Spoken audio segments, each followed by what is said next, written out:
ఎసొంటి పబ్లిసిటీ ఉండేది, ఎంత మంచి ఫాలోయింగ్ ఉండేది. తెలంగాణ గల్లీలల్లున్నా ఢిల్లీలో నేనేం చెప్తే గదే జరిగేది. కార్యకర్తలలో మస్తు పేతారు ఉండేది. కానీ మా బతుకులు లక్ష్మీ సినిమాల శకుంతల దగ్గర అప్పు తీసుకున్న వేణుమాధవ్ తీరుగా అయింది అని మస్తు బాధపడుతున్నారట కాంగ్రెస్ పార్టీ లీడర్లు.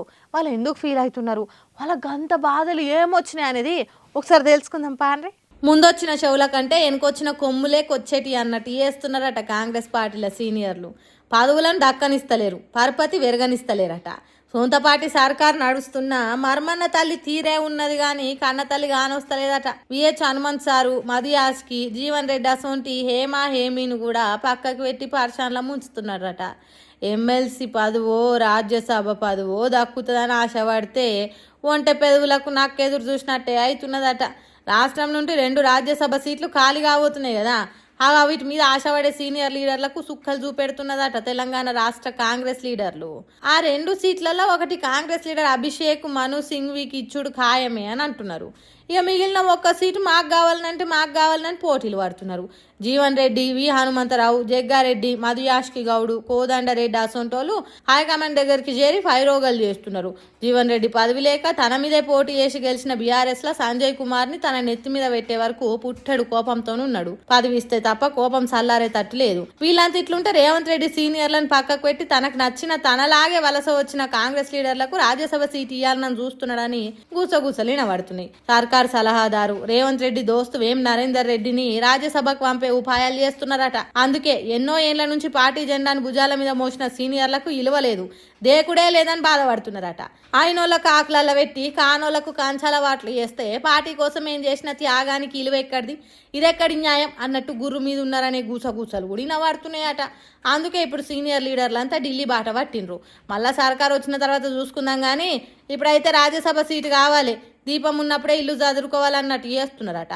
మరి అటు సీఎం వర్గము ఇటు సీనియర్ వర్గం నడుమిట్లా రాజ్యసభ సీటు ఎవరికి దక్కుతుంది, ఎవరు తగ్గుతారు, ఎవరు నెగ్గుతారు అనేది ముందు చూడాలి.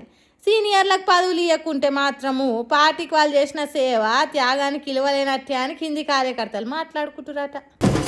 నువ్వు సర్కారు మనిషివైతే ఏంది, సామాన్య మనిషివైతే ఏంది, ప్రజల మనిషివైతే ఏంది, ప్రతిపక్ష లీడర్ అయితే ఏంది, నేను ఎవ్వరకు లొంగేటోని కాదు, నేను చేయాల్సిన పని చేస్తున్న డ్యూటీ ఖచ్చితంగా చేస్తా అని ఖరాఖండిగా పనులు చేసే ఆఫీసర్లు ఉండాలి.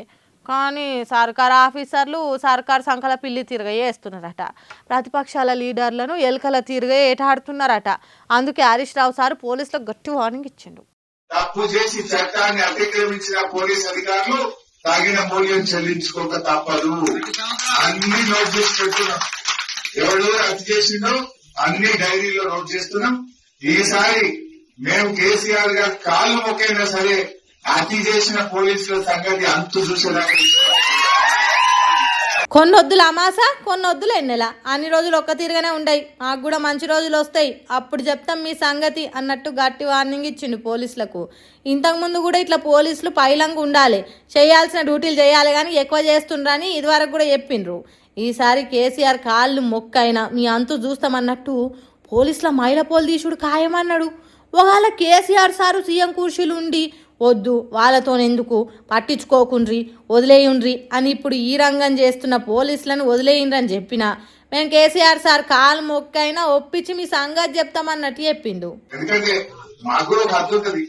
ఇలా మా తమ్ముడు బాలకృష్ణ ఆదిలాబాద్ జైల్లో పెట్టిండు, నలుగురిని కేతన్పల్లిలను అరెస్ట్ చేసి ఆదిలాబాద్ జైల్లో పెట్టిండు, మెదక్ లో 13 మందిని అరెస్ట్ చేసుకుపోయి సంగారెడ్డి జైల్లో పెట్టిండు, ఆమద్గల్లో మా తమ్ముళ్ళను తీసుకుపోయి అరెస్ట్ చేసి మహబూబ్ నగర్ జైల్లో పెట్టిండ్రు. అరే ఎస్సీల మీద ఎస్సీ కేసులు పెట్టున్నారు, ఇదేమన్యాయం. బాగా దళితుడు చట్టం కేసు పెడుతూ ఎస్సీకి అట్రాసిటీస్ కేసు అంటే ఎంత బుద్ధిగా గుడ్డే దృశ్యంగా పడ్డట్టు నడుస్తున్నది. ఇంకా రైతు బంధు ఇచ్చే తెలివి లేదు కానీ కేసులు పెట్టుకుంటూ చేయలేదు. ఇంతగానం తిప్పల పెడితే ఎట్లూకోవాలన్నట్టు ఈ వార్నింగ్ ఇచ్చిండు. 7 సముద్రాలు దాటి ఎక్కడ దాచుకున్నా పొక్కల నుంచి గుంజుకొచ్చి పోతం పెడతాం. ఎన్నేళ్ళుంటది కాంగ్రెస్ సర్కారు, తర్వాత మా సర్కారు రాదా, అప్పుడు ఉంటుందా సామిరంగా అన్నట్టు చెప్పే వరకు బీఆర్ఎస్ పార్టీ కార్యకర్తలు సంబరపడి చప్పట్లు కొట్టిండ్రు. మరి ఇప్పుడు ఇంత చెప్పినా పోలీసులు చేయాల్సిన డ్యూటీలు చక్కగా చేస్తారా లేకుంటే కాంగ్రెస్ పార్టీ కార్యకర్తలు చెప్పినట్టు తింటారా అనేది తర్వాత చూడాలి ఇక.